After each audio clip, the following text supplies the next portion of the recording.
예, 자, 이 시간에는 예레미야 애가 지난번 자료해드렸던 자료 말씀 중에 6페이지 중반부 역대하 35장 24절 25절부터 읽고 바로 말씀으로 들어가겠습니다.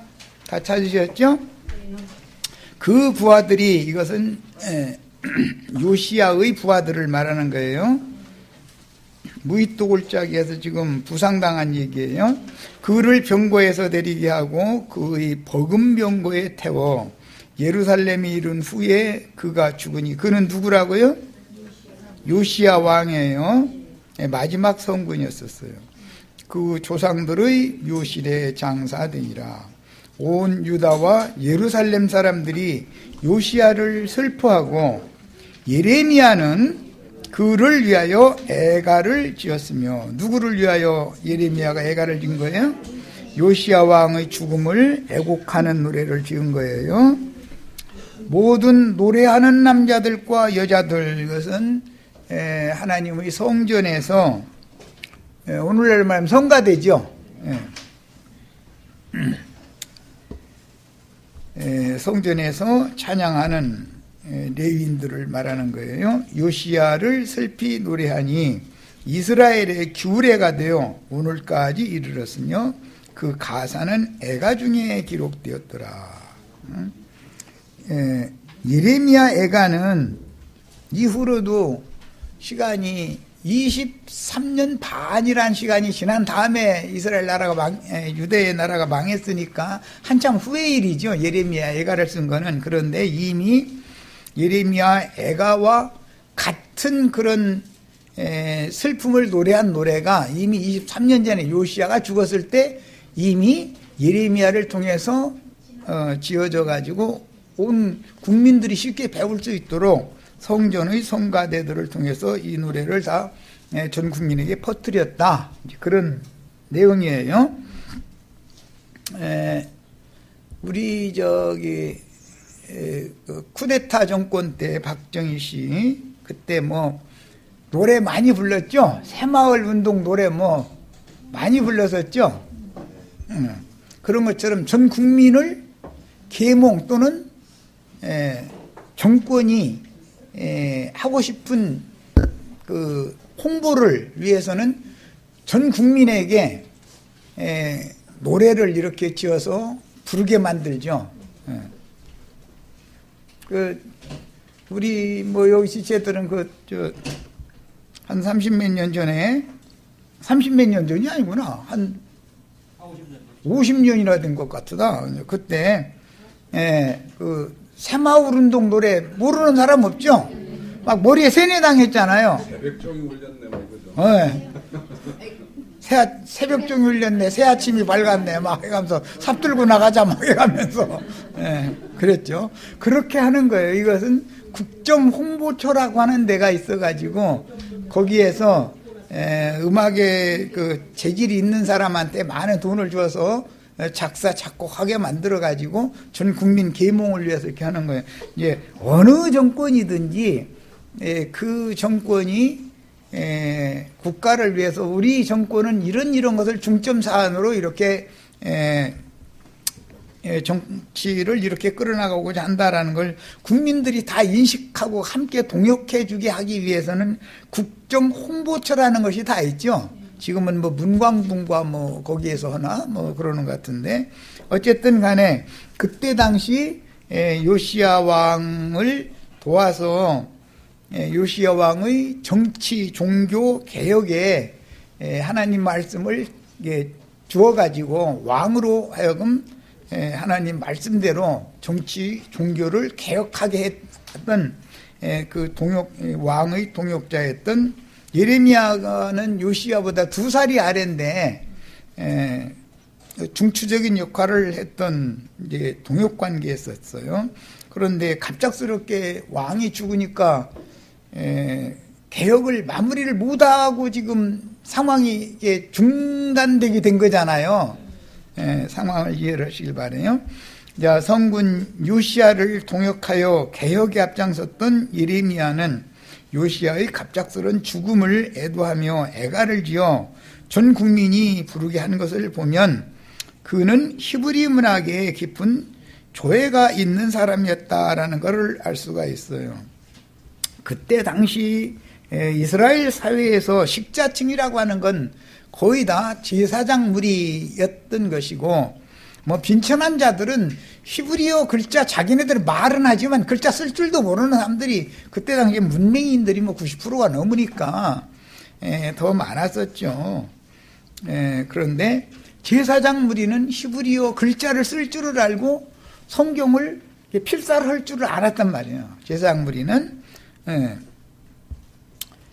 그러니까 예레미야도 유대인들 중에서 식자층에 들어가는 사람이었다라는 것을 알 수 있는데, 식자층 중에서도 이런 시를 잘 써서 국민들을 계몽할 만한 그런 굉장히 유식한 사람이었다라는 것을 우리가 알 수 있는 거예요. 뭐 성경에 그런 것까지 써 있느냐, 그렇게 써 있지는 않습니다. 그렇지만 그때 당시 정황을 이런 것을 읽어보면, 아, 예레미야라는 사람은 제사장이었기 때문에 식자층에 들어가는 사람이지만, 예레미야가 직접 필사한 건 아니고, 이제 예레미야는 말로만 해줬고 바룩이라고 하는 서기가 있어서 그 사람이 이제 글로 써서 남긴 것이, 여호야김이 그 화롯가에 앉아서 예레미야서 처음에 쓴 것을 다 가위로 오려가면서 불살렸다는 거잖아요. 그런데 나중에 바룩이 다시 예레미야 그 52장씩이나 되는 걸, 그걸 다 암기했다가 그 다 기록을 다시 해가지고 우리는 오늘날 우리가 읽게 했다는 거 보면은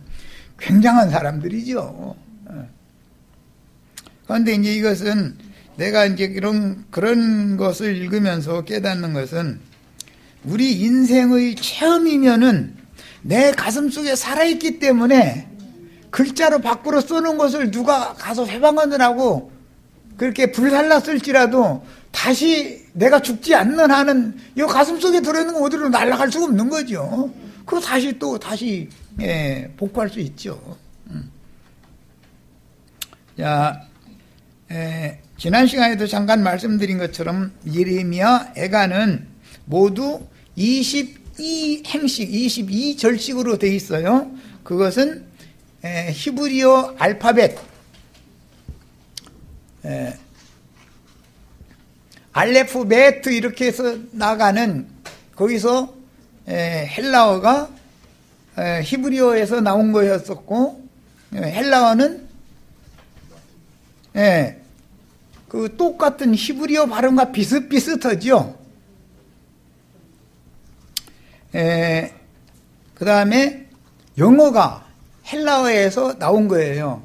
그래서 알파베트라고 하는 것은 히브리어 알레프와 베트라고 하는 두 단어를 헬라어로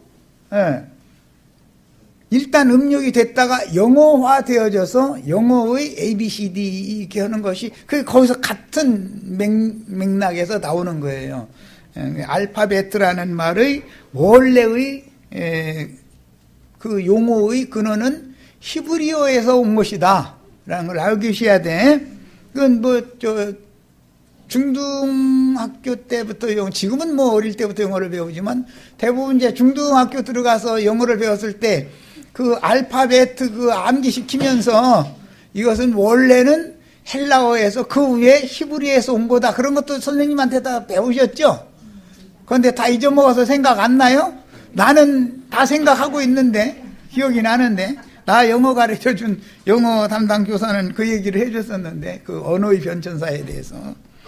원래 셈족의 아카드어에서 히브리어 아람어가 나왔고, 히브리어에서 헬라어가 나왔고, 헬라어에서 라틴어, 영어, 불어, 독일어가 나왔다. 그런데 맨 나중에 라틴어보다 더 나중에 발전한 것이 영어죠.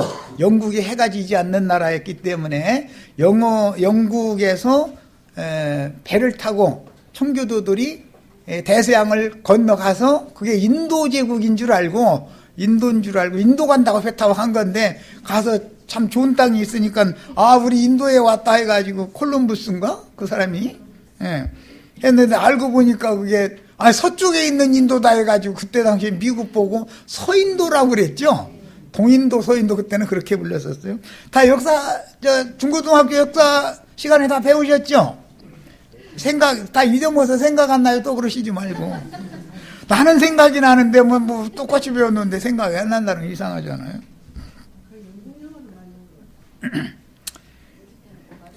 하기는 또 옛날 또 아주 면단위 중학교 이런 데서는 공부라고 술렁술렁 가르쳐가지고 또 선생님, 유능한 선생님이 아닌 사람한테 배우면 뭘 모르지, 그냥 뭐. 그냥 어쨌든 간에 이제 이런 기본 지식은 가지고 있으셔야 돼, 성경을 읽을 때는.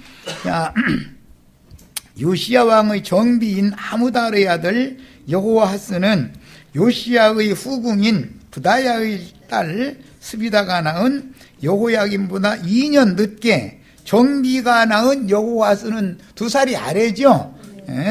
국법에 따라서. 그러나 정비의 아들 여호아하스가 그 아버지 요시야를 대신해서 위에 오르게 됐었어요. 자, 히스기야의 아들 므낫세의 손자인 요시야는 아몬의 아들이다. 히스기야부터 따집니다. 히스기야 아들 누구? 므낫세. 므낫세의 아들 아몬. 아몬의 아들 요시야. 요시야의 세 아들 여호아하스, 여호야김, 시드기야. 그죠? 여호야김의 아들 여호야긴이 대를 잇게 되죠. 그런데 그러니까 요시야로 해서는 여호야긴은 손자예요. 웬만하면 지금 나처럼 이런 성경의 그 족보는 아셔야 돼. 왜냐하면 예수님의 족보를 모르면 뼈대 없는 집안 사람인 거예요. 뼈대 없는 집안. 예수님의 족보가 성경의 뼈대잖아요. 누가 누구를 낳고 누가 누구를 낳고라는 것이 하나님의 족보잖아요. 족보. 그것은 뼈대라고 그러죠. 족보를 모르면 상놈이죠. 그래서 우리 저 자매님들 시집 보낼 때 친정아버지가 벽장에서 이만한 책 내놓고서 너는 아무개 공 무슨 파의 몇 대손, 너희 아버지는 나 몇 대손이고 너는 몇 대손이다. 그걸 꼭 일러줘가지고 시집 보내잖아요. 시집 가가지고 친정을 잊어먹으면 안 된다 이거. 네 뿌리를 알아라 이 말이잖아요. 뿌리가 없으면은 근거 없는 사람이라고 그래요. 옛날에 근거 없는 사람들 보고 상인이라고 그랬어요. 상인 혹은 중인. 왜 대부분이 다 문맹자들이 자기 족보도 모르니까. 그래서 그 마을에 서당이 있으면 서당 그 선생님한테 가서 우리 할아버지 제삿날인데 족보 지방 좀 써주세요 해가지고 이러고 돈 주고 지방 써다 붙여놓고서 뭔 글자인지 다 모르고 절만 꾸벅꾸벅 먹고 다 그렇게 살았단 말이야. 그러니까 우리는 그렇게 살면 안 되겠어요. 우리 예수 믿으면 성경의 족보는 알고 살아야 되지 않냐 얘기하느라고 그래. 성경을 알아야 되지 않냐 이거예요. 나의 생명의 근원이 어디로부터 시작해서 이렇게 흘러내려와서 오늘날 내가 예수를 믿게 됐는지까지는 알아야 되잖아요. 그래야 예수님한테 시집가는 거예요. 예수님한테 시집가려면 뼈대 있는 집안끼리 혼인을 하는 것이지 상놈들끼리 혼인하는 것은 안 되잖아요. 난 상놈 만들고 싶지 않아. 예배당 가시면 전부 에이 그만해야지. 그러면요 자기의 뿌리를 찾을 줄 모르면 내가 예를 들어 나라가 망했어. 만주나 또는 몽골이나 지금 카자흐스탄 이런 지역에 우리 조선족이 살고 있죠. 거기에 갔어도 나의 조상 몇 대손이 함경도 어디에서 살았다, 경기도 어디서 살았다, 무슨 지파의 몇 대손 누구다, 나는 이것은 알고 살아야 되지 않냔 말이에요. 우린 개돼지가 아니잖아요. 우리 다 사람들이죠. 사람들이죠라는 말, 우린 그리스도인들이기 때문에 그리스도에 관한 족보는 알아야 되지 않냐 이 말이에요. 이 얘기하다 보면 이거 시간이 없는데. 적어도 무식하다 소리 들으시면 안 되겠어. 우리 형제 자매님들은 신앙생활을 하는데 무슨 예배당 다니는 장로님 권사님들처럼 내가 지금 직분이 권사야 이런 소리 어디가 하시지 말란 말이에요. 성경의 그 족보를 뼈대를 알아야 된다 이게 나의 근원. 알아야 되고, 내가 최후로 어디로부터 와서 어디로 돌아가는지 열조에게로 가는 거기 때문에 히브리인들의 신앙은 죽으면 그것이 끝이 아니에요. 그 열조에게로 돌아가는 거예요. 이게 우리의 믿음이란 말이에요. 지금 기독교인식으로 그냥 맹탕으로 믿으면 안 돼요. 그게 다 쭉쟁이들이에요. 쭉쟁이들. 그렇죠? 뭘 뭐 아는 게 없어 물어보면. 그리고 족보 얘기 누가 누구를 낳고 누가 누구를 낳고 아이 머리 아파 하고 휙 넘겨버린다니까. 그 말 무슨 뜻이야? 에이 족보 이야기는 싫어 그 얘기잖아요. 내 생명의 근거도 나는 알아볼 필요도 없이 그냥 예수 열심히 잘만 믿고 목사님한테 허락한 대로 충성하면 천당 간다. 그건 말도 같지 않은 소리 하는 거예요. 그 미혹하느라고 하는 소리지. 그런 게 어디가 있어. 자, 요시야보다 2년이 연하인 예레미야는 20세의 부르심을 받아서 요시야 왕의 31년 치리와 정치와 종교개혁에 동역하였으며 유다 왕국의 멸망을 목도하는 동안 여호와하스, 원래는 살룸이라는 이름이죠. 엘리야김 원래는 여호야김이었어요. 그 다음에 여고냐는 엘리야김의 아들이에요. 그러니까 요시야는 손자예요. 그런데 바벨론식으로 여호야긴이라고 이름을 바꿨어요. 그 다음에 마따니아는 여호와하스, 여호야김, 마따니아는 요시야의 아들이죠. 네, 요시야의 아들이에요. 그 세 아들이 모두 왕위를 이었지만 그때 나라가 망해가는 때였다 이거예요. 그래서 예수님의 족보에 이 사람들은 마태복음 예수님의 족보에 올라가지도 못하죠. 자, 옛날에 이 셈족은 족보에서 제거된다. 그것을 죽음으로, 영원한 죽음으로 봤어요. 그래서 우리나라 사람들도 셈족이기 때문에 자식이 말 안 들으면 족보에서 파버린다 그러죠. 호적에서 너 그냥 파버릴 거야 이러죠. 그럼 무슨 뜻이에요? 넌 영원히 근거가 없는 자식으로 상놈으로 떠돌이 생활하다 죽으면 흡분되게 만든다. 그 말 제일 두려운 말이었었어요. 그게. 네. 성경을 읽을 때는 이런 셈족의 문화를 알고 읽으셔야 되는 거예요. 우리나라 사람 셈족이기 때문에 맑게 알아듣기가 참 쉬운데 야베족 속이나 함족 속들은 이제 뭔 소린지 몰라. 족보에서 파는 얘기 족보에서 그 조상의 열조에서 이스라엘 열조에게서 끊어진다 이런 말이 성경에 나오죠. 그럼 영원한 죽음을 상징하는 거예요. 떠들이로 이렇게 그냥 자기 생에 살다가 갈 곳 없는 거예요. 그런 상태가 되게 만드는 것에 대한 어마어마한 저주의 말이었던 거예요. 자기 자식을 족보에서 파낸다는 건 넌 나와 생명의 그 관계가 없는 걸로 이게 해버리겠다 그 말이잖아요. 그러면은 아버지 제사에 참여도 못해요. 어머니 제사에 참여 못해요. 족보에서 파버리면 호적에서 쫓아내버리면 그 인생은 끝나는 거예요. 이렇게 봤어요. 셈족은. 자, 그 다음에 동시대의 선지자였던 하박국, 스바냐, 예레미야보다는 약간 선배죠. 이사야 선지자의 후배 겹치는 선지자들 하박국 선지자, 스바냐 선지자가 있어요.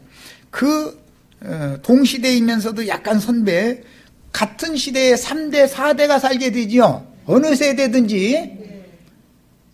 그때 당시는 빨리 결혼을 해서 손이 빨리 퍼져나가면 4대까지, 고조까지 이렇게 한 집에서 살 수가 있었어요.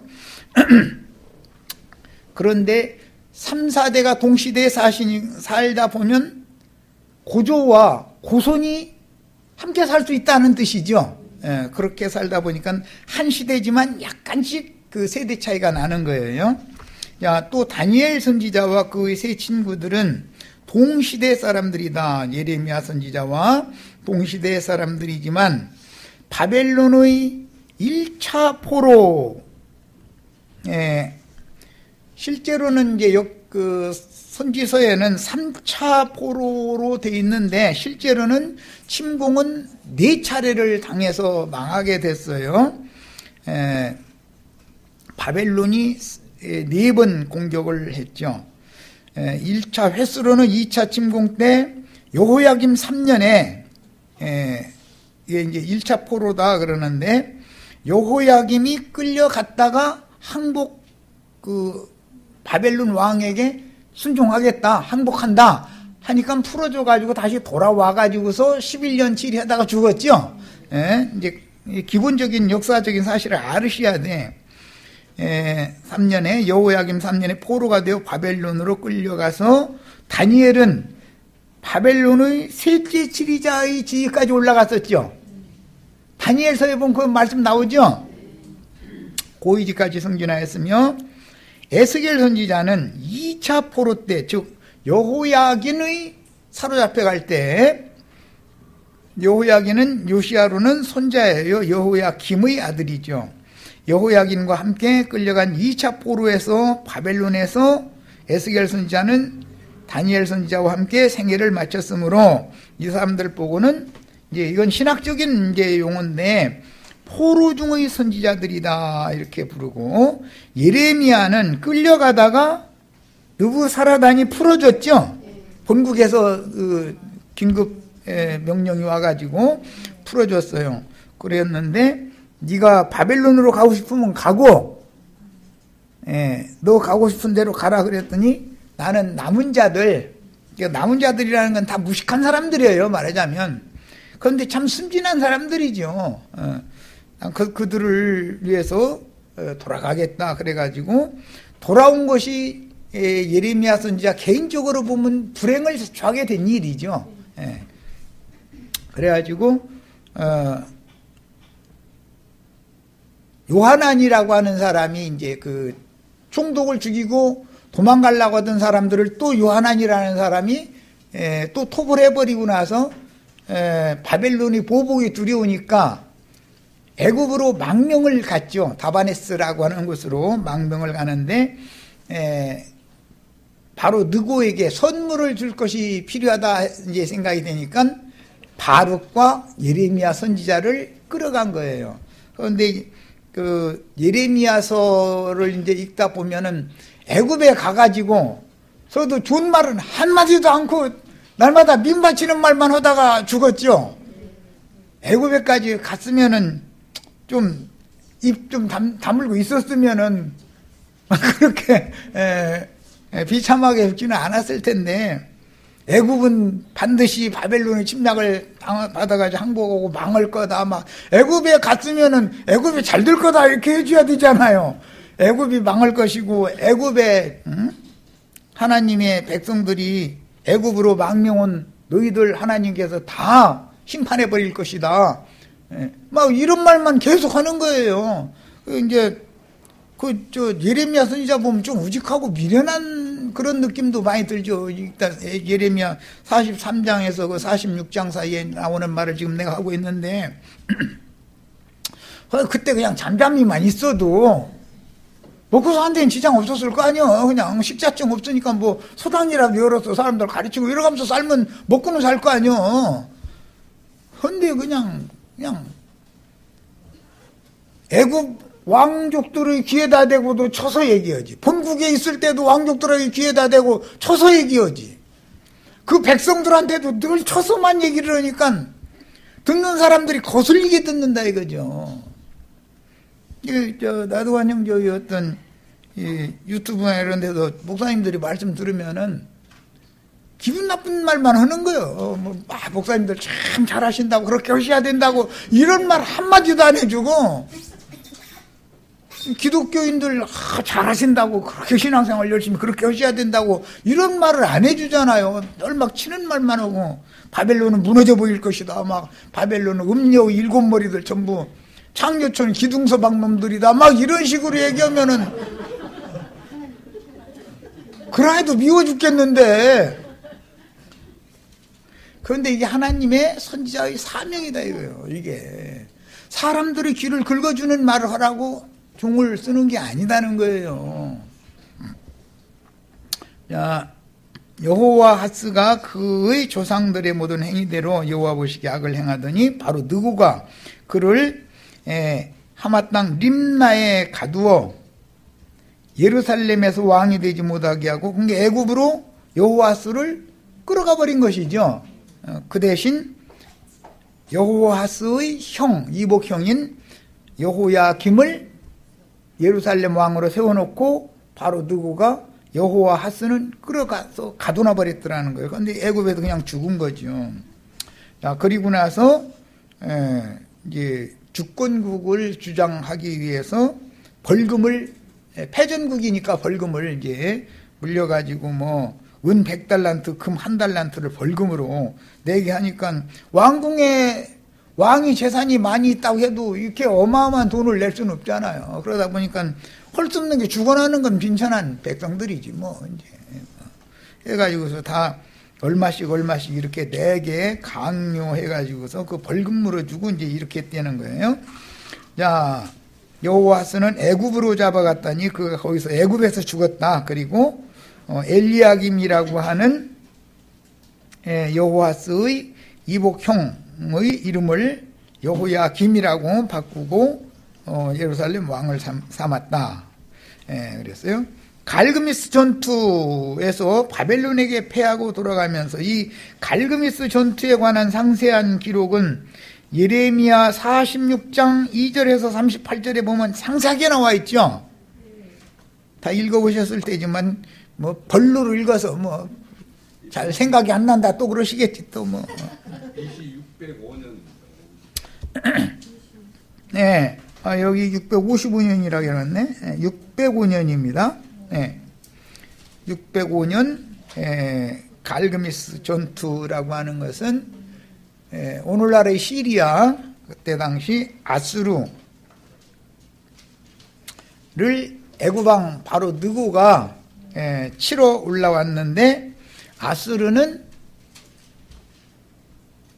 바벨론, 신흥제국 바벨론을 끌어들였죠. 북한이 미국이 전쟁에 개입을 하니까 중공군을 끌어들였잖아요. 그랬는데 군대를 보내서 지원을 해주면은 그냥 저희 나라 돈 많이 들이고 군인들 다 죽여놓고 나서 그냥 다 물러가요. 주권을 주장해요. 첫째는 조차권이다 해가지고 광산, 북한의 모든 광산을 중국이 다 지금까지도 지배하고 있죠.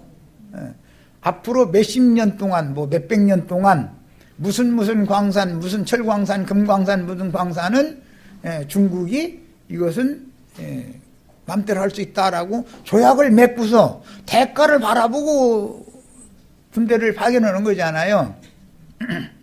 항상 그러는 거죠. 미국이 우리나라에 6.25 때 도와주면은 그냥 꽁으로 도와주지는 않죠.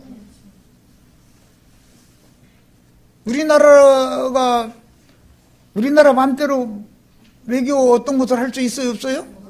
미국 대사한테 허락을 받아야죠.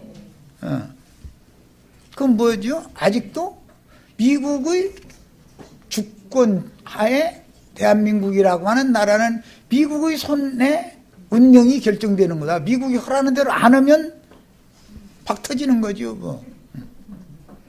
그러니까 언제나 약소국이라고 하는 것은 이런 서름을 안 당할 수가 없는 거예요. 그래서 우리는 사대주의를 버려야 된다. 우리는 이건 세상적인 얘기지만 중국을 의지하려고도 안 되고 미국을 의지하려고도 안 된다 이거예요. 어떻게든지 해서 독립을 해야 된다. 자주 독립을. 그러려면 또 좀 과격한 얘기인지 모르지만 우리도 미국이 해구산을 해서 도와주겠다고 하는 말 믿으면 안 되고 우리 자체적으로 우리가 개발한 핵무기를 딱 우리도 보유를 딱 하고 있으면 미국도 가격하게 간섭은 못 한다 이거예요. 우리는 독립국가다. 자주국가다. 너희 맘대로 않겠다. 우리가 군대를 하겠다. 너희가 우리 딴 나라에다 팔아먹지도 못하는 비행기 말이요. 그거 괜히 되지도 않는 거 로키드사 비행기 만든 거, 군용기 만든 거, 우리 자체적인 거 가지고 우리는 하겠다. 우리 영공 우리가 지키겠다. 그렇게 하면은, 그렇게 허락해요? 하지 말라게요? 물어보는 데가 좀 그렇지. 비행기 값 10배 비싸게 해도 잭소리도 못하고 해야죠. 지난번에 트럼프가 와서 엎어놓으니까는 미리 알아서 비행기 몇 대 사주겠습니다 하니까 암소도 안 고, 이게 갔잖아요. 안 그랬으면 작살 내는 거죠, 뭐.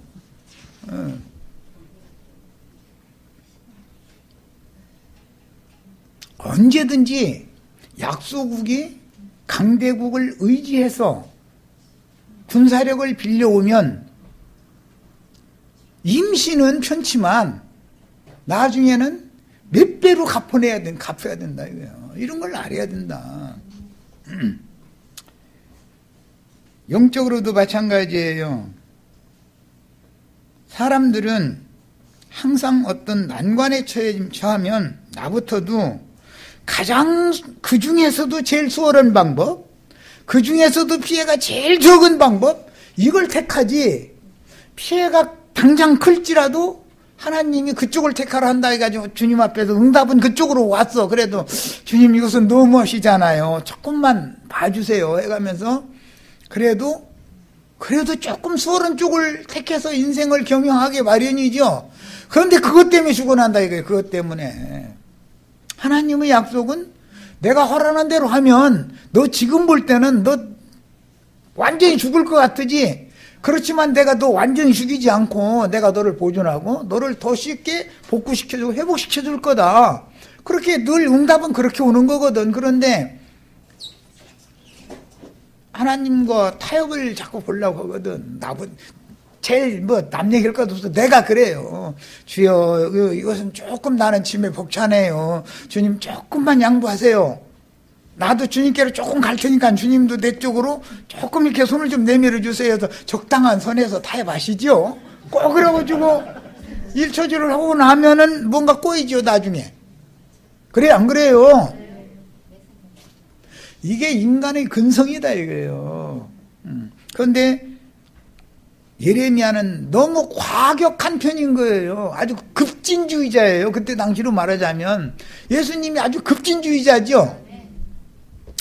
어느 정도 저쪽 사람들 비유도 좀 어느 정도는 맞춰줘 가면서 이렇게 하기를 바라는 게 사람의 심리잖아요. 그런데 하나님은 그쪽은 완전히 끊어라. 내 쪽으로 딱 붙어라. 그걸 요구하면 너무 과하다고 생각하는 거거든요. 현실적으로 그게 어려운 거고 사실 하다 보면.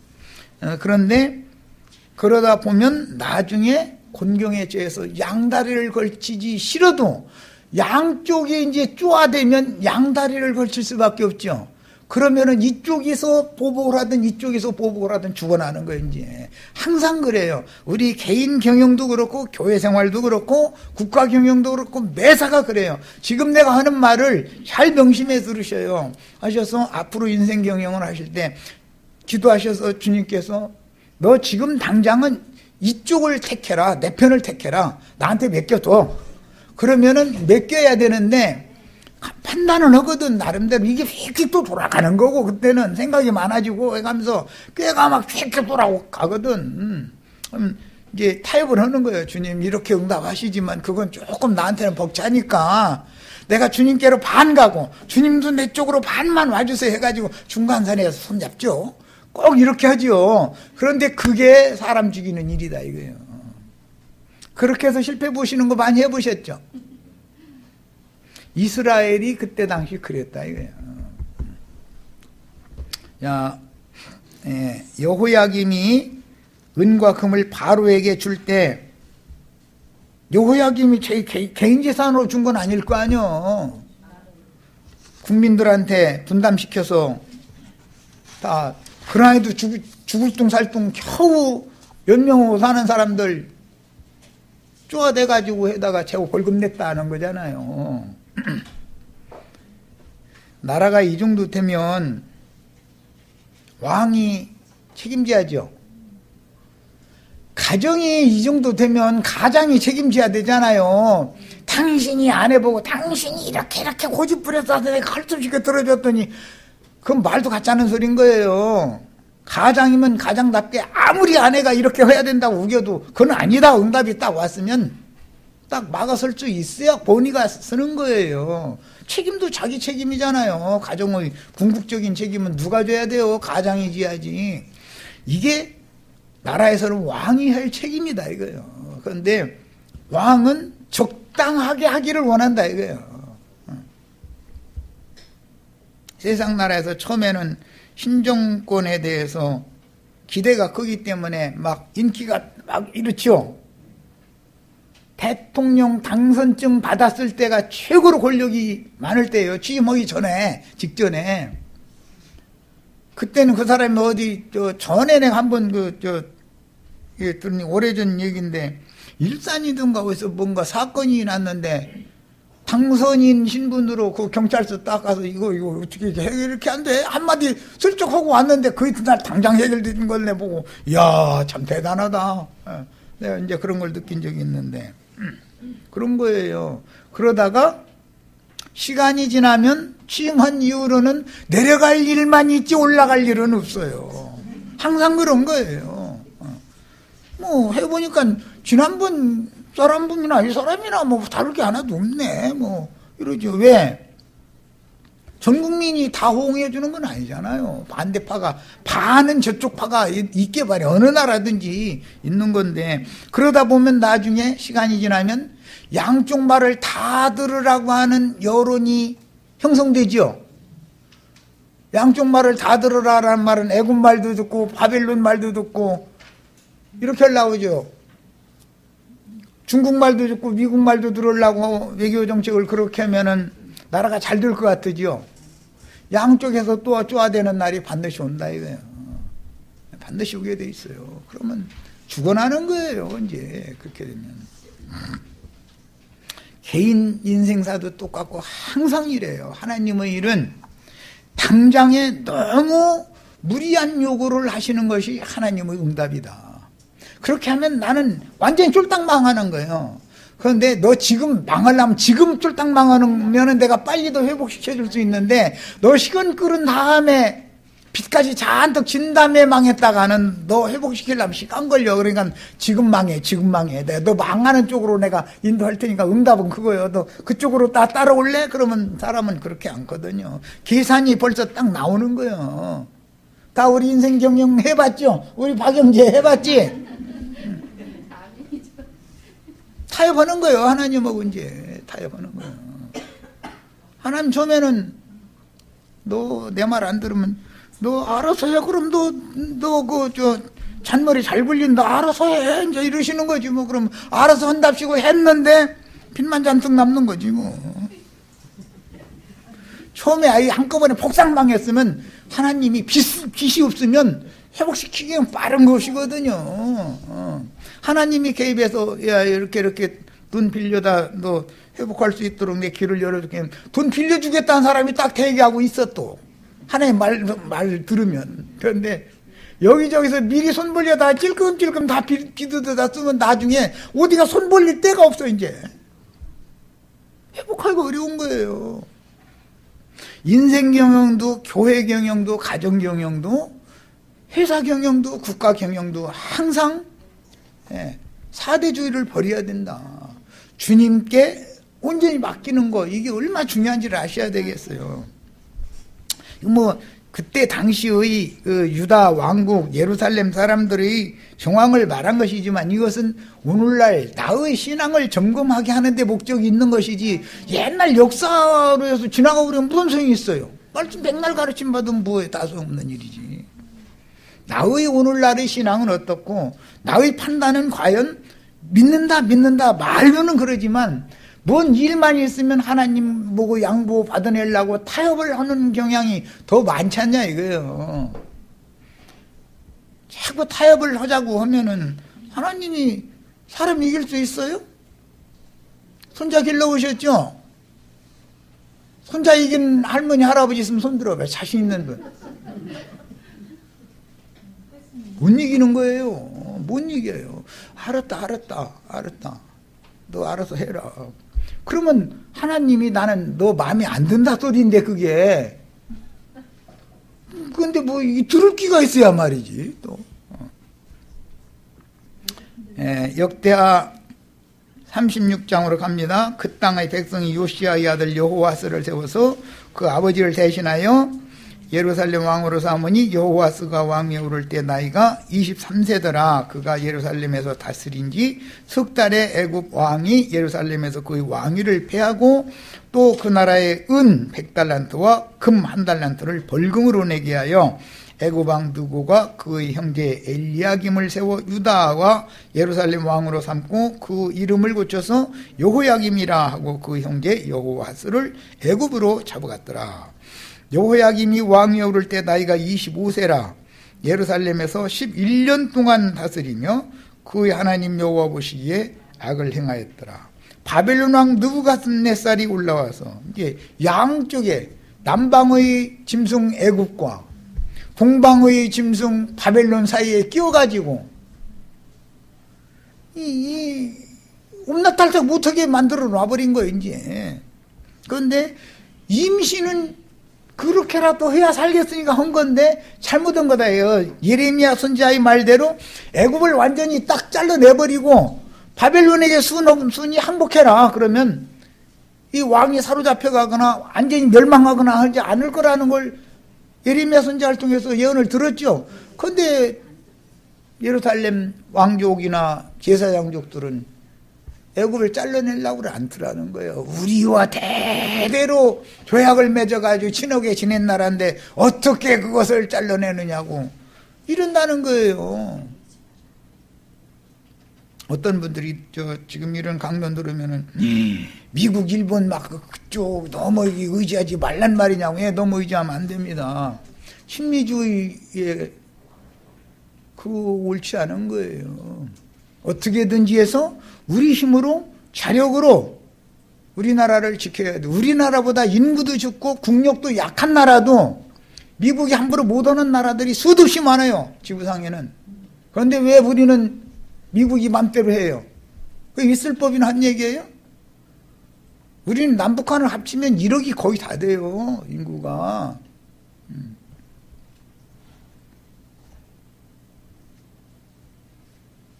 좀 과격한 얘기지만 우리가 자력으로 우리도 핵무기 개발해서 딱 가지고 있고 이런 식으로 하면 미국이 절대 함부로 못합니다. 절대 함부로 못해요. 예. 이런 얘기는 조금 잘 새겨서 들으세요. 그냥 지나가는 얘기를 하는 거예요. 자주 독립국가가 돼야 된다 이 얘기를 하려고 하는 거예요. 어느 어디를 의지하려고 하지 말라 이거예요.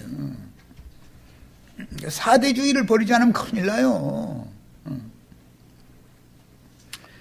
그 다음에 5절로 갑니다. 여호야김이 왕위에 오를 때 나이가 25세라 예루살렘에서 11년 동안 다스리며 그 하나님 여호와 보시기에 악을 행하였더라. 바벨론 왕 느부갓네살이 올라와서 그를 치고 그를 쇠사슬로 결박하여 바벨론으로 잡아가고 느부갓네살이 또 여호와의 전 기구들을 바벨론으로 가져다가 바벨론에 있는 자기 신당에 두었더라 했어요. 오늘 이상하게 내가 핵무기 우리가 자체적으로 개발해서 소유하고 있어야 된다 이제 이런 얘기를 해서 문 대통령이 들으면 이제 저보다 족치게 생겼는데, 문 대통령은 원자력 발전소 이런 거 하지 말자는 주의자잖아요. 나는 더 해야 된다고 생각을 하는 사람이에요. 더 해야 돼요.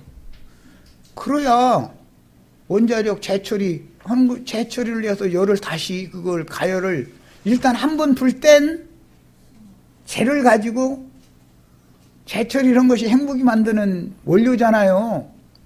우리 재처리할 줄 알아야 돼요. 해야 돼요. 그래도.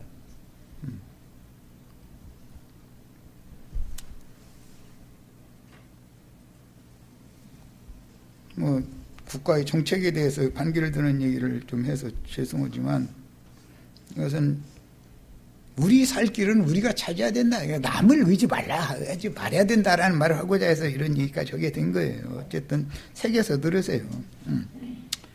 바벨론 왕 느부갓네살이 올라와서 그를 치고 그를 쇠사슬로 결박하여 바벨론으로 잡아가고 느부갓네살이 또 여호와의 전 기구들을 바벨론으로 가져다가 바벨론에 있는 자기 신당에 두었다 그랬어요. 바벨론의 1차 침공이라는 것은 여호야김 때죠. 그 다음에 여호야김의 아들 여호야긴 때 2차 침공이 있었어요. 해가지고 왕을 이제는 완전히 사로잡아갔죠. 8살 된 왕을. 그때가 이스라엘 종교력으로는 7월이었기 때문에 7월과 시드기야를 통해서 3차 침공 때 나라가 문을 닫은 것은 5월이었었어요. 그래서 바벨론 포로 기간 동안에 5월달과 7월달에는 재개한다고 해요. 재개라는 것은 목욕 재개한다 이런 말 들어보셨죠? 전 국민이 금식 기간을 설정을 해가지고 울면서 죄를 뿌렸다 이거예요. 왜? 그런 것 보고 만국의 회한, 만국의 한을 전 국민이 기억하게 하려고 그런 거예요. 그 스가랴서에 보면 5월과 7월에 우리가 재개하오리까 이거 질문하는 얘기 나오죠? 읽어보셨죠? 그게 나라가 망한 달이에요. 포로로 사로잡혀간, 왕이 포로로 끌려간 달인 거예요.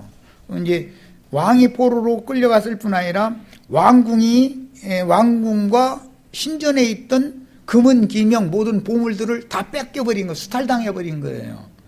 그것을 슬퍼하는 날이에요. 우리가 일본한테 먹힌 날 우리 기억해야죠. 안 그러면 이상하게 오늘 정치적인 생각이 자꾸 떠오르나. 일본 아이들 믿으면 돼 안 돼요? 그 아이들은요 무시무시한 애들이에요. 예. 그 아이들이 힘을 길러지면은 그 애들은 한반도를 먹는 것이 목적이 아니에요. 대륙을 자기네 권세에 두고자 하는 그런 생각을 절대 버리지를 않아요. 지금 아벤가 그 사람도요, 그 생각이 어마어마한 사람이에요. 그래가지고 어떻게든지 해서 일본이 군사무장을 다시 하는 걸 추구를 하잖아요. 헌법도 고치고, 이렇게 해요. 사람들 믿으면 절대 안 됩니다. 전 정권이 그건 너무 생각을 잘못한 거예요. 일본 사람들하고 막 손잡고 일본 사람들 비유 맞춰주면 좋은 일이 벌어질 줄 알고 전만의 말씀이에요. 그럼 믿으면 안 돼요. 믿으면 안 돼요. 미국을 믿으면 안 되는 것처럼 일본도 믿으면 안 돼요. 러시아를 안 믿는 것처럼 중국을 안 믿는 것처럼 똑같이 돼야 되는 거예요. 우리는 우리 스스로 살아나야 돼요. 어떻게든지 해서. 오늘날 정권 잡은 분들이 나도 아니고 입만 벌리면은 미국도 의지하지 말라, 소련도 의지하지 말라. 그럼 어디 의지해? 맞아, 하나님만 의지해야 돼요. 하나님만 바라봐야죠. 자, 여호야김의 남은 사적과 그가 행한 모든 가정한 일들과 그에게 발견된 악행이 이스라엘과 유다 열왕기에 기록이 됐다. 그 아들 엘리야김의 아들 여호야긴이 대신하여 왕이 되니라. 여호야긴이 왕에 오를 때 나이가 8세라.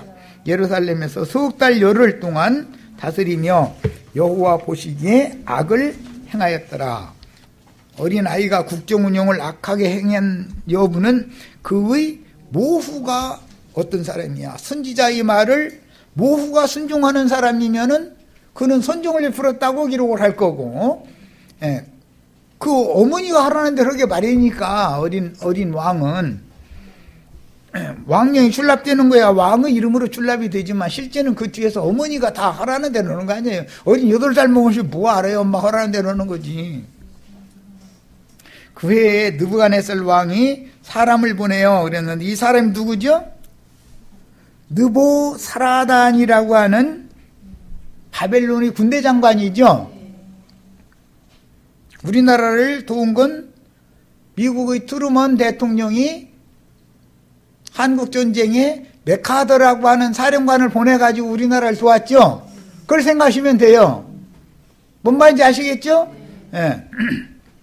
여호야긴을 바벨론으로 잡아가고 여호와의 전에 귀한 그릇들도 함께 가지고 가고 그의 숙부니까 아잡이죠. 숙부는 작은아버지잖아요.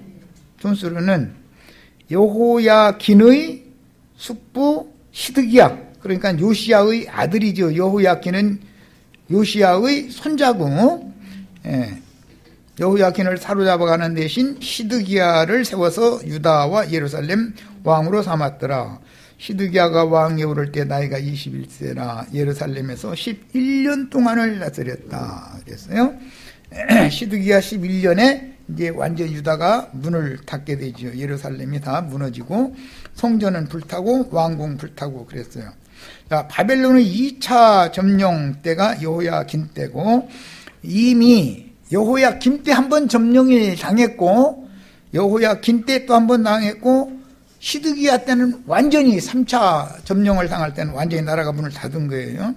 유다 왕국은 바벨론이 지배하는 상태였는데 8세 된 여구냐를 사로잡아 간 것은 바벨론에 대한 반항을 할 수 없게 하며 유다 왕국을 점령국으로 다스리기 위함이었다. 일국의 왕을 사로잡아 간다는 뜻은 그 사로잡혀간 왕의 나라를 사로잡아간 나라가 좌지우지하겠다는 뜻인 것이죠. 너희가 반기를 들으면 너희 왕 죽여, 이 말이죠. 그래서 1차에는 다니엘, 2차에는 에스겔 선지자가 또 다른 유력 인사들과 함께 바벨론에 끌려가고 나서 이제는 무능한 자들에게 총독을 시켜가지고 유다 나라를 다스리게 만들었죠. 이제는 바벨론이 마음대로 할 수 있는 거죠. 바벨론이 임명한 총독이니까. 그래서 시드기야의 허수아비 정권을 맡긴 것은 바벨론이 지배권을 강화하려는 조치였습니다. 일본이 우리나라의 이등박문희를 일본 총독을 파송해 가지고서 우리나라 조선이라는 나라는 명목은 조선이지만 실제는 이등박문희가 멋대로 하죠. 그런 상태가 됐다는 거예요. 나라 잃은 슬픔, 서름이라는 것이 뭔지를 아셔야 돼요. 그러면 우리는 세상 나라지만 이것은 영적인 주님의 나라 교회를 이해하는 데 도움을 받기 위해서는 말이에요. 나라를 잃으면은 요즘에 지중해 바다에 아무 대책도 없이 지중해를 건너 유럽으로 건너가면 살 길이 있다 싶으니까 여기서 굶어 죽느니 전쟁에 이게 괜히 총알 맞이하고 이렇게 굶어 죽거나 죽느니 무턱대고 보트피플이라는 말 신문에 읽어보셨죠? 무조건 배만 있으면 타고 유럽으로 데려다 준다고 하면 있는 돈 다 그 사기꾼들한테 주고서는 배 자기만 타고 가는 줄 알았더니 가서 보니까는 뭐 이미 꽉 차 있는 거예요. 그런데 이미 돈은 냈겠다. 안 가면 나만 손해요 이제. 그걸 갈수록 타는 거예요. 그러다 파도 치면 다 죽어버리면 떼죽음으로. 나라를 잃은 방랑을 하는 민족이 되면 어떤 결과가 오는지를 아셔야 돼요. 세상 나라에서도 그래서 나라를 위해서 기도하는 게 얼마나 필요한지 몰라요. 기득권자들은 입만 벌리면 나라를 위해서 뭐 하는 것 같이 떠들죠. 국회의원들 뭐 다 그러죠. 그 사람들 나라에 막상 어려운 일이 생기고 전쟁이 나서 큰일 당하게 생겼으면 그 사람들 이 나라 지킬 사람들이에요? 그 사람들 믿으면 절대 안 돼요. 절대 안 돼요. 우리 같이 피난 가고 싶어도 뭐 돈이 있어야 가지 뭐 우리가 그때 당시 그렇게 위급한 상황에서 비행기표 살려고 그러면 비행기표 내 차지 와요 안 와요? 벌써 예약 끝났어요 이래버려. 그게 여기 남아있는 사람이 손팔 들고 나가서 싸워야 되는 거예요. 그 사람들은 다 도망가고. 그런데 평상시에는 그들이 기득권 다 누리잖아요. 그 사람들 믿으면 안 돼요. 그 정치하는 사람들 또 들으면 또 그 이상한 소리만 해서 안 된다. 우리를 못 믿는 또 믿게 해야지. 그 사람들을 믿어요? 차라리 귀신을 믿지.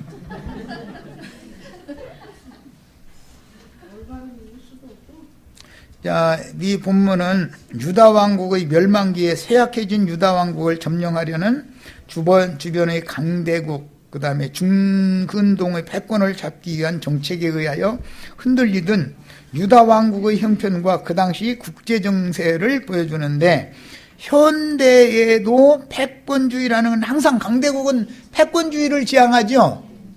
패권주의를 지향하는 미국과 중국이라는 강대국 사이에 낀 한반도의 정세가 너무도 닮았다. 러시아, 중국, 북쪽으로는, 저 서쪽으로는 미국, 일본, 그 사이에 우리나라가 딱 끼어가지고 옴납달싹 못해. 뭐 옴납달싹 못해. 지금 뭐 세계 뭐 경제권으로 뭐 12위권인가 뭐 10위권 안에 든다 뭐 이런 소리도 있고, 이건 좀 부른 거고, 10위권이랑은 부른 거고 한 12위권 정도 가는가 본데, 그거 자랑할 형편이 아니에요 지금요. 우리나라가 무슨 자원이 우리나라의 땅에서 다 나오는 자원을 개발을 해서 이렇게 장사를 잘해서 했다면 그래도 어느 정도 믿음성이 있죠. 그런데 전부 외국에서 자원 사다가 해야 되는 판인데, 그러니까 이제 지금 한 가지 잘하는 것은, 우리 북한, 중국한테 다 자원 뺏기지 말고 우리하고 손잡고 운송비도 덜 들고 철도 놓고 해가지고 그냥, 우리가 중국보다 조금 더 쳐줄게. 우리한테 팔아라. 너희 쌀무지라. 우리 쌀 나무 들어가서 걱정해. 지금 창고마다 꽉꽉 차가지고 2년 3년 된 쌀 어떻게 초리도 못하고 지금 난리가 아니야. 국민들은 배가 불러가지고 햇살 아니면 안 먹으려고 그러고. 그죠? 군대 숫자는 점점 줄여야 되고. 옛날에는 군량미로나 막 이렇게, 옛날에는 나 군대 생활할 때는 그게 밥 그냥 마음대로 주지도 않았어요. 이렇게 싹 긁어서 이렇게 딱 주고, 구강 그릇 이게 딱 주고, 그래서 이렇게 했잖아요. 나 군대 생활할 때만 해도. 지금은 뭐 자유급식이라 먹고 싶은 만큼 퍼다 먹겠다더만. 왜? 쌀이 나무 들어가는데 뭐 이거. 그래가지고 막걸리 개발해서 막 외국에 수출해보라고 막 연구해서 갖고. 근데 뭐 외국은 더 좋은 술이 많은데 막걸리 이상한 냄새 나는데 먹으려고 해. 상황이 이래요. 창고마다 쌀이 나락이 꽉꽉 차가지고 보관하는데 돈이 어마어마하게 들어간다고, 그게. 그러면 우리나라 나무 들어가는 거, 북한이 나무 들어가는 거 맞교환할 수 있는 길이 열리면 좋죠. 그런데 죽어라고 또 그러는 사람들은 반대는 50% 이상은 또 반대. 그건 안 된다 이거예요. 종북 좌빨 아니냐 이거예요. 이러고 앉았는 거예요. 그게 뭐가 되겠어요, 나라가. 언제는 또 문재인 대통령 치더니 또 이제는 또 딴 당 친다고 또 이러시지 말고. 나는 뭐 세상 나라 정치인이 아니기 때문에 누구를 뭐 이렇게, 이게 아니라 모든 정세를 정확하게 판단을 해보자 이거지, 내 말은. 네, 이 본문은 그래서 유다 왕국의 멸망기에 무능한 왕족들, 제사장족들, 기득권을 너무 오래 누리다 보니까 눈에 뵈는 게 없어. 맴마던 백성들 찍어 누르고 족치면 저희 부경화 누릴 건 늘 걷어낼 수 있다고 생각하니까, 그런 사상을 버리지 않는 무능한 왕들이나 제사장들이 나라를 잃고 나니까 그들이 더 비참하죠. 그 땅에 남은 빈천한 자들은 무식한 사람들이었었어요. 글자도 몰라요. 그렇지만 그 사람들이 생각할 땐 솔직히 차라리 나라 망한 게 낫다 이래요. 뺏어가려면 없으니까. 바벨론이 그렇게 강탈은 안 해가거든. 일본은 우리나라에서 수탈을 해갔지만, 우리나라 먹고 나서 수탈해 갔지만, 왜냐면 그때 전쟁을 해야 되니까 군량미를 조달을 해야 되니까. 군산항, 목포항이라는 게 일본으로 쌀 실어 날려는 항구였잖아요. 그죠? 아니, 나는 그런 거 몰라요. 또 이러시니까. 왜 그 사람들이 그렇게 군산항, 목포항 항구를 현대식으로 그렇게 개발을 해줬겠어요? 일본이 우리나라 위해서 해준 거예요? 저희 위해서 그거 한 거지, 그게. 쌀 실어 강탈에 수탈해 가려고. 군량미를 조달해야 되니까.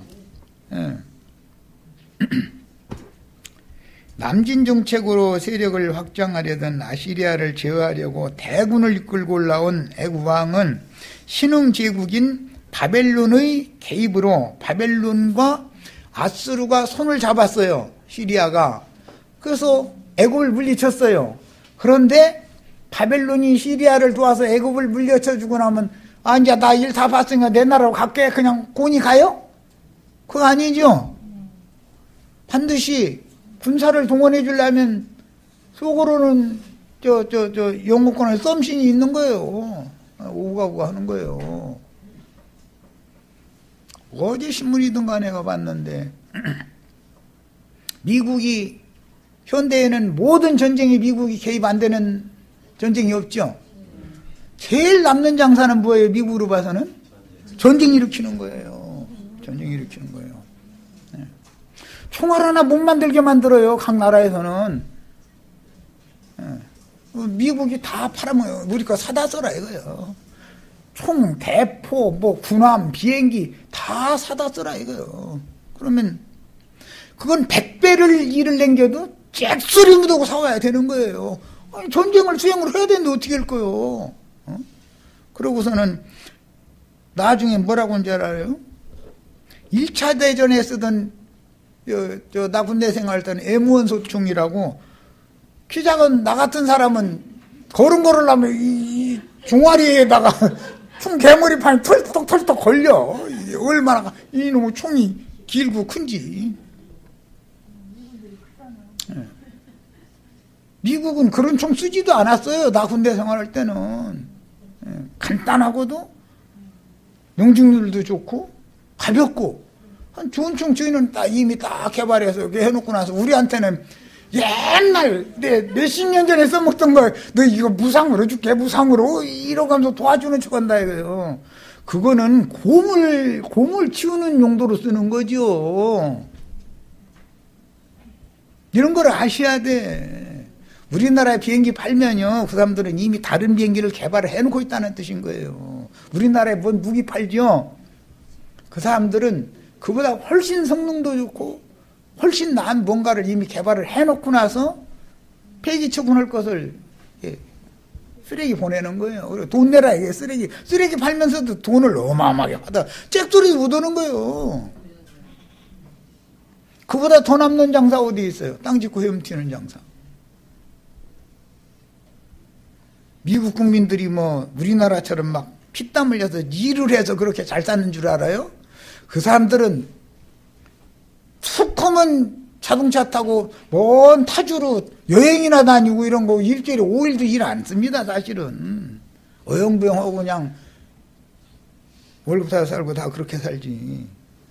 우리는 피땀으로 뭘 이루잖아요. 그런데 그렇게 우직하게를 안 해요 그 사람들은. 그래서 그 사람들은 왜 잘 살아요? 나라가 부자니까 그래요. 뭔가 경기가 잘 안 돌아간다 싶으면 어딘가 쏙딱지려 가지고 전쟁 딱 일으키면 뭐 막 무기 뭐 막 팔아먹는데 뭐 그건.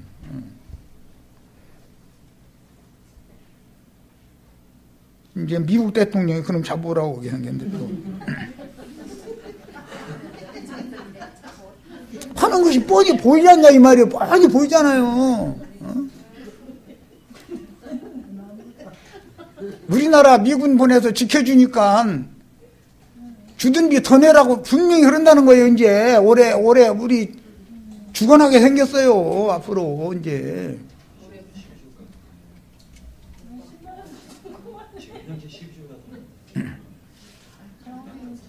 지금 대통령은 이 사람 장사꾼이라 그쪽으로 머리가 얼마나 잘 돌아가는 사람인지 매사를 돈으로 생각해. 매사를. 미군 훈련하는데도 돈이 많이 들더만 이러고 앉았고. 아니 저희가 세계를 제패해가지고 패권국 노릇을 하려고 저희 국익을 위해서 하는 짓거리인데 왜 우리같이 순진한 백성들 이파 저파 딱 쌈 붙이잖아요. 해가지고서 양파가 서로 물고 먹게 만드는 게 누구 때문에 그래요? 걔들이 그러는 거예요. 사실 그 사람들한테 우리는 속으면 안 된다 이거예요. 그 사람들이 꿍꿍이를 아셔야 돼. 우리는 하나로 뭉쳐야 돼요. 하나로 뭉쳐야 돼요. 전 국민이 한 마음으로 한 뜻으로 딱 뭉쳐가지고 일사불란하게 나가면 미국이 지금처럼 함부로 못합니다 절대로. 그때 되면은 우리 러시아하고 중국하고 손잡을 테니까 너희 가고 싶으면 가 이래버리면 우리 있게 해달라고 사정해요. 너희 보고 돈 한 푼도 내라고 안 할 테니까 우리 미군 여기 왜냐하면 저희 거기 지키느라고 우리나라에 저희 군대 파견한 거예요. 저희 지키느라고 그런 것이지 우리 위해서 지금 그 사람들이 헌신하고 있는 거예요? 나 얼굴 붉혀가면서 이거 큰일 났네 이거. 속으시면 안 돼요. 세상 돌아가는 것을 그때 당시 이스라엘 나라의 멸망기에 있었던 상황을 통해서 내 개인이 귀신들에게 멸망받을, 내 영혼이 멸망할 수 있죠. 그럴 때 어떤 상황인지를 나에게 우선 적용을 해야 되고 나의 가정에, 나의 삶에, 교회에 이걸 적용을 해야 된다 이런 말이에요. 그래서 세상 얘기를 좀 하는 거예요. 그리고 이해가 쉬우니까 그래야. 바벨론의 2차 침공으로 어린아이 여호야긴을 바벨론으로 사로잡아가서 보호했고 그의 숙부 시드기야를 왕으로 세웠으나 바벨론을 배반하고 애국과 손잡으려 하자 3차로 침공하여 예루살렘 성을 파괴하고 나라의 문을 닫게 하였으며 바벨론의 속국으로 삼아서 유다 왕국도 멸망하고 포로기 70년의 암울한 시기를 맞게 됩니다. 이런 것은 개인적으로는 나의 신앙 양심을 예수 그리스도의 은혜가 지켜주시지 않으면 나라고 하는 인간은 귀신의 처소가 되어버린다 이거예요. 귀신이 밥이 된다 이거예요. 내 영혼을 내 스스로는 못 지키는 거예요. 예수 그리스도의 은혜가 나와 함께 하실 때는 내가 지킴을 받지만 그리스도의 보호가 없으면, 예수님의 은혜가 없으면 나라는 사람이 무슨 짓거리를 하고 무슨 생각을 하고 무슨 짓거리를 하고 다니지 누가 믿어요? 우리 김자매님이야 그러겠어. 그렇지만 나는 못 믿어. 나는 나 자신을 못 믿어. 주님이 떠나시면 내가 뭔 짓을 하고 다니지 내가 나를 어떻게 믿어? 과거 이스라엘과 유다 왕국의 멸망은 로마교와 개신교계인 어미음료로 상징되는 큰 성 바빌론을 이루고 있는 큰 음료와 작은 음료로 비유한 로마교와 개신교계가 어떻게 급속히 타락하여 명맥을 유지하지 못하고 하나님의 징벌을 받아서 완전히 멸망할 것인가를 예시하는 그림이다. 유다 왕국의 멸망기에 있었던 일은 내 자신이 귀신의 수하에 사탄 마귀의 것으로 사로잡혀가는 그런 것에 대한 예표가 될 수가 있고, 내 가정이, 왕이, 지도자가 우직하고 판단력이 없으면 내 가정이 어떻게 풍비박산 날지 모르죠. 가장이 줏대가 없으면은 이쪽 편을 들어, 이쪽 편을 들어, 양쪽 편에 적당하게 해야지. 그렇게 나가면 안 된다 이거예요. 가장은 주님 앞에서 어떤 결단을 딱 내릴 때는 아내, 자식이 다 반대해도 이건 주님의 음성이다 싶으면은 자기가 딱 책임지고 일 처리를 해야 된다 이거예요. 나를 따라와라. 그 대신 당신하고 가족들은 나를 따라와야 된다. 이것은 하나님의 음성이다. 이렇게 해서 줏대를 잡고서 해나가야 되잖아요. 그런데 이럴까 저럴까 하다가 잘못되면 당신이 그때 그렇게 하라고 해서 했더니 이 모양이 됐잖아. 이렇게 하면 그게 말이 됩니까? 아내는 가장이 아닌데, 응? 그럼 아내는 할 말 없어? 아니 그런 거 그때 당신이 그런 확신이 있었으면 그렇게 해야지. 연약한 여자가 뭐하러 이렇게 나가면 뭐라고 답변할 거야? 연약한 여자에 가서 눈물 흘려서 꼼짝 못하는 거예요. 지 엄마 눈물 흘리면 또 자식들은 아버지 보고 뭐라고 하지. 엄마가 그때 그러더니 오늘날 이랬다고. 자식은 엄마 편 들지 아버지 편 안 들어요. 잘못되면은 그 형제들 정신 차려야도 그러니까. 우리 엄마 눈에서 눈물 흘리겠다고 우리 아빠 내가 이럴 줄 몰랐다 이렇게 나가는 거라고.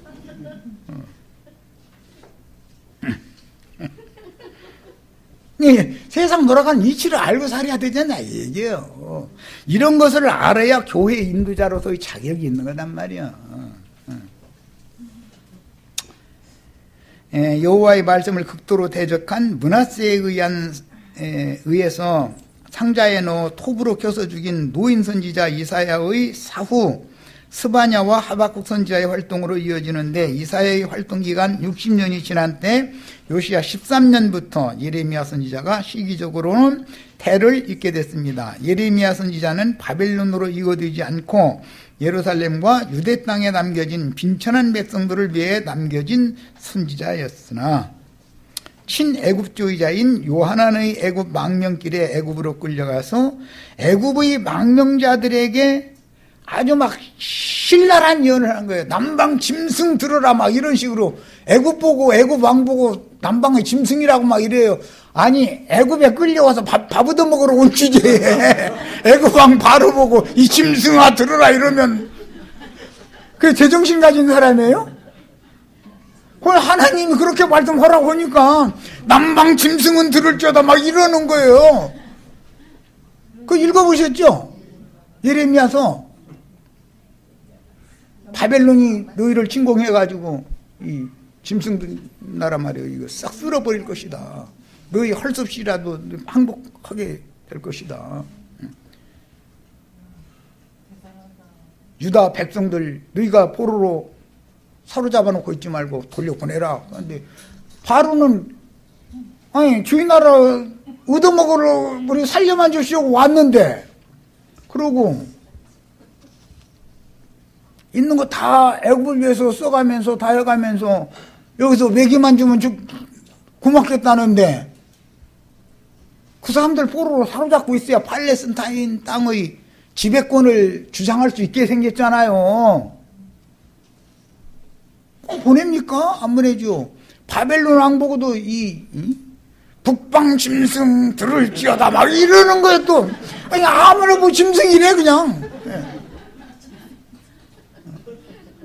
시 아저씨 들으시오, 뭐 프 아저씨 들으시오, 막 트 아저씨 들으시오. 난 아저씨라구나. 막 서방 짐승 들을지어다, 북방 짐승 들을지어다 이러면 미쳤다고 그럴 거 아니겠어요. 짐승으로 보는 거예요.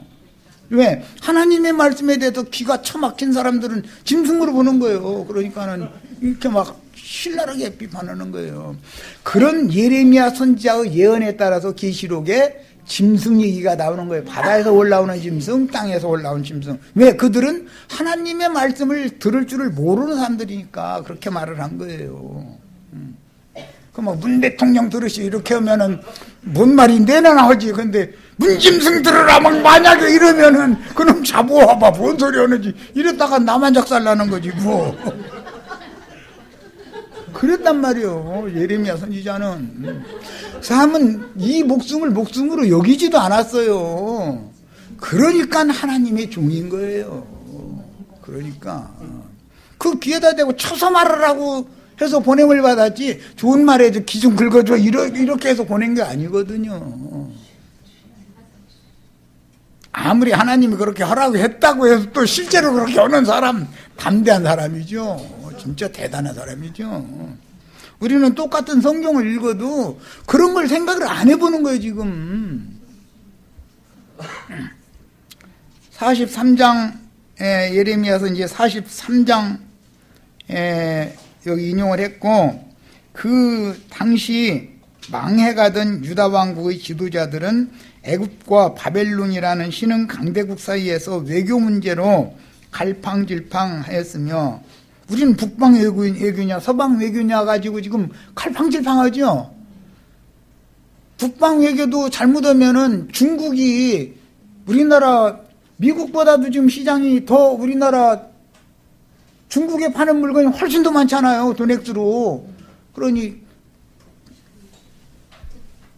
시진핑 아저씨가 그 대한민국하고 거리 않겠어 이리 한마디 했다가는 우리나라랑 금방 굶어요. 금방. 그럼 그만큼 미국에다 물건 팔아먹을 것 같아요? 미국은 거저나 준다고 하면은 뭐 이렇게 모를까 그렇게 중국만큼 우리나라 물건을 사주지를 않아요. 중국 사람들은 아직 우리나라보다 조금 딸리기 때문에 한국산이다 그랬다는 화장품은 박스채 가지고 버린다더만. 그 사람들은 한번 오면은 동대문시장 어느 가게 들어갔다 싹쓸이 그래 버린다더만. 아예 이 가게에 있는 거 전부 해가지고 간다 이래 버린다더만. 그러니 뭐 하도 그랬다니까 한동안 중국이 한국 여행 금지시켜버렸잖아요. 너무 한국 물건을 막 싹쓸이해가지고 들어왔다니까. 가지고 그래도 싹쓸이해서 가지고 가면은 10배, 20배 남아도 잘 팔리니까 가지고 간 걸 거 아니에요. 그런데 그 사람들이 지금 기술 수준이 우리나라의 지금 현재의 수준을 거의 따라잡고 있기 때문에 이제는 점점 어려워져요. 우리 이런 것도 잘 여러 가지를 생각해 보셔야 돼.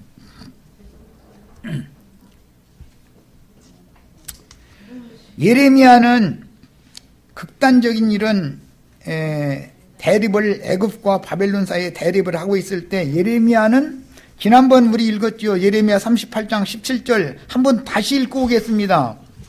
시드기야 왕 보고 뭐라고 하라고 그랬죠? 예레미야 38장 17절 지난번에 한번 우리 읽었는데 오늘 한번 더 읽고 오겠습니다. 예레미야 38장 17절 예.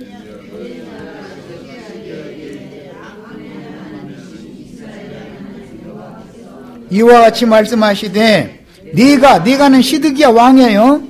만일 바벨론 왕의 고관들에게 항복하면 네 생명이 살겠고 이 성이 불사름을 당하지 아니하겠고 너와 네 가족이 살려니와 네가 만일 나가서 바벨론의 왕의 고관들에게 항복하지 아니하면 이 성이 갈대아인의 손에 넘어가리니 그들이 이 성을 불사를 것이며 너는 그들의 손을 벗어나지 못하리라 하셨나이다. 이렇게 직설적으로 얘기를 해줬어요. 하나님 말씀을 대언을 해줬어요.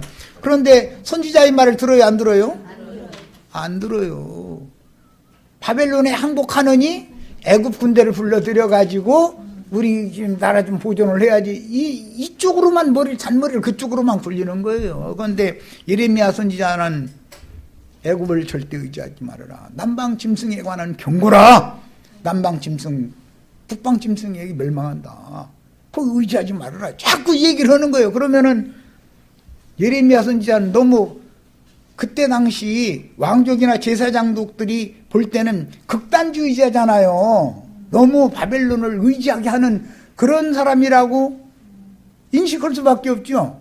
오늘날 우리나라의 상황으로 보자면 종북 좌빨이잖아요, 말하자면. 그런데 그게 아니에요, 사실은. 하나님의 말씀이었다, 이게. 그런데 그 말 하나님 말씀이라고 듣느냐, 이 말이에요. 안 들어요. 결국은 이와 반대되는 일이 벌어졌죠. 시드기야 왕 끌려가서 죽었고, 자기 아들들 끌려가서 길처에서 죽었고, 저희 마누라, 우리 번역에는 치마를 이렇게 위로 걷어 올림을 당한다 그랬는데, 황후가 치마를 군대가 무슨 창이나 칼끝으로 치마를 이렇게 걷어 올렸다 예를 들면 차라리 혈혈견물로 죽는 게 낫지. 그 황후잖아요, 명색이. 그런 수모를 겪는 걸 자기 부인이지만 자기 보는 앞에 그런 수모를 겪는 걸 보고 살아요? 그게 산다는 게 왕으로의 자격이 없는 거예요. 그럼 그 자리에서 이놈들아 이게 황후다. 감히 어디다 대고 차라리 그냥 좋게 죽여라. 이래야 맞지. 그게 살려주시오고 밥 한 개 더 주세요. 그게 왕이에요, 그게? 나는 그런 왕에 오를 자격도 없지만 난 그러고는 살고 싶지 않아, 정말로. 이해되시죠? 그런 수모를 다 겪었어요. 그러면서 눈 뽑혀가지고 바벨론에 가서 감옥에서 30몇 년을 살다 죽었어요. 그러니 밥 주면 안 먹고 죽어야지. 그러고 살고 있어? 눈도 다 뽑힌 놈이 살면 무슨 낙이 있다고 살아. 안 먹겠다, 밥 안 먹겠다 그러고 난 이 추잡스러운 밥, 더러운 밥 나 안 먹을란다. 내 못 볼 거 다 보고 했는데 나를 좋게 죽여다고. 이렇게 하면은 그 기계를 봐서라도 그 사람 죽여주지요. 그러나요? 예수를 믿는데 이런 기계를 가지고 믿으셔야 되겠어요. 진리를 위해서라면 수모 당할 필요 없는 거예요. 깨끗하게 주님 품에 가는 게 낫지. 그렇게 수모를 당하는데도 그 밥 준다고 감옥에서 그거 얻어먹고 그러고 살아남을 일이요 그게? 그렇다고 지가 나올 것도 아니고 나와도 무슨 소망이 있다고. 어?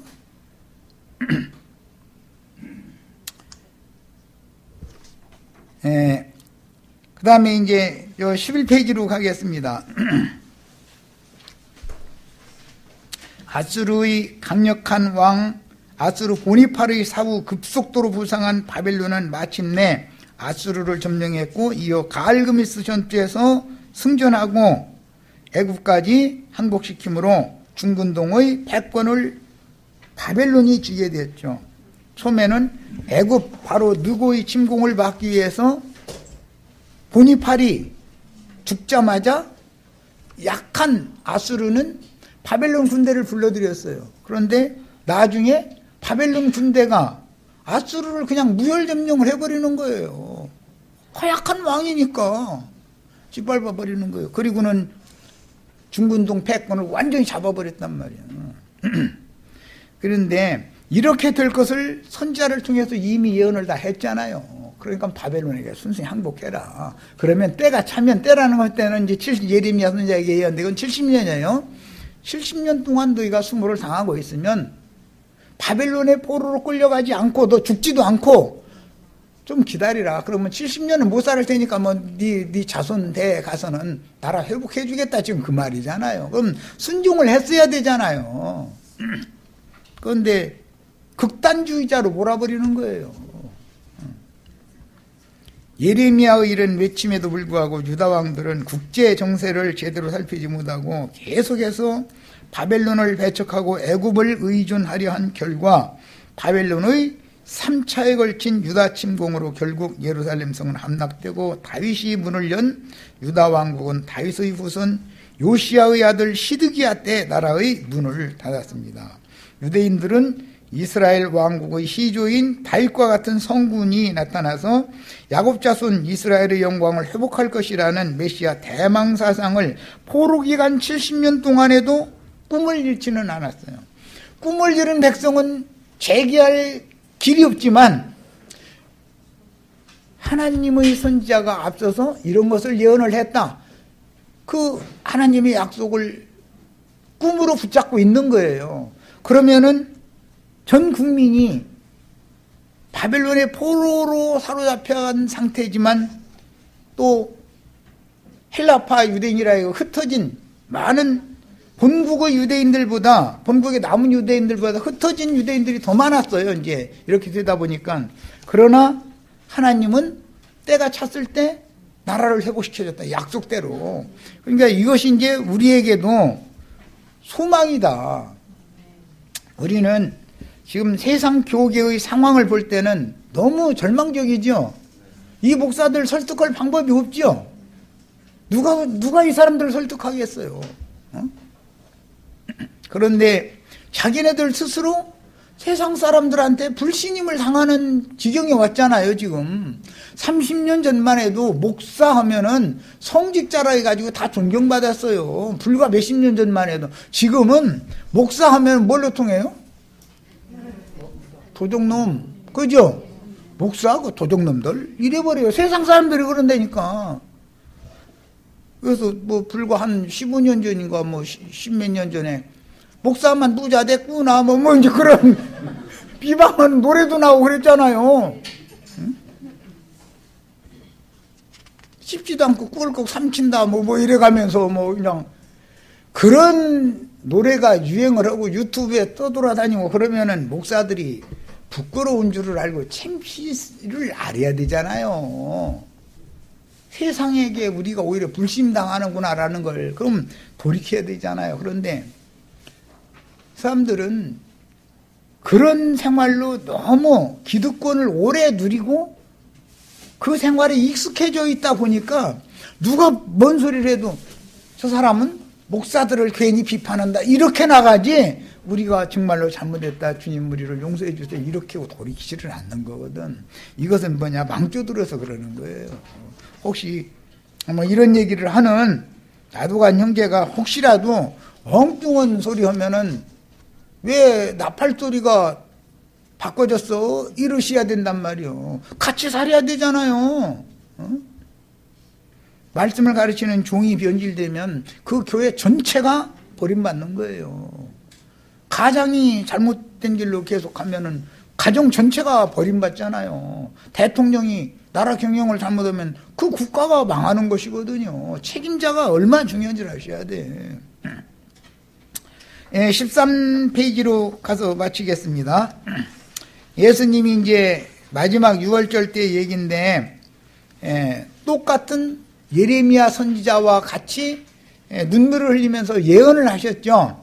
예루살렘 성의 멸망할 것을 예언을 하신 얘기예요. 유다 왕국의 지도자들과 백성들은 하나님의 말씀에 불순종했으며 예레미야 44장 1절로 7절 말씀과 여호와의 말씀을 대적하고 아까 읽었죠? 바벨론에게 순종해라 이거요. 그런데 그걸 안 듣는 거예요. 사람들이. 이방 나라의 우상 숭배에 빠진 그 대가를 이렇게 치러야 합니다. 애굽에 망명을 하러 내려간 많은 그때 당시 제일 많은 유대인이 내려가서 사는 곳이 애굽이었었거든요. 그런데 예레미야 선지자는 애굽에서 죽는 날까지 거기서 애굽으로 망명 온 이스라엘 백성들 보고 너희가 이제라도 여호와 하나님께서 그 땅에 우리에게 조상에게 주신 땅으로 돌아가서 그 땅을 지켜야지 너희가 여기에 있다가는 너희 망한다. 애굽 자체도 망할 거다. 이제 막 이러니까 애굽이 망하리라는 꿈도 생각을 안 해. 애굽이 망하다는 있을 수 없는 일이죠. 오늘날 말하자면 미국이 망한다고 나고 하는 게 예를 들어서 미국 쪽 번망합니다. 만약 이러면 고지 들을 사람이 있어요 없어요? 아 미국이 망한다면 누가 고지 듣겠어요? 그런데 선지자는 애굽 망한다. 너희 이제라도 우리 열조에게 준 우리의 땅으로 돌아가야 된다. 그러면 너희 생명을 보존할 수 있다. 이렇게 계속 거기서도 막 치는 말만 하는 거예요.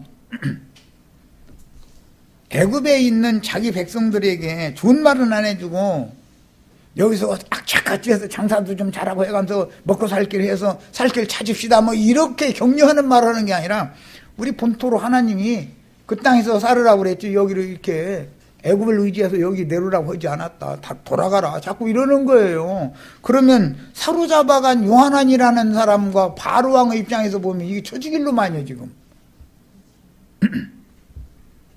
그러다 보니까 애굽왕 바로가 이제 박해를 하니까 이 남방 짐승아 들으라 이제 이 얘기하는 거예요. 남방 짐승에 관한 경고라 여호와께서 말씀하시길 이게 읽어보셨죠?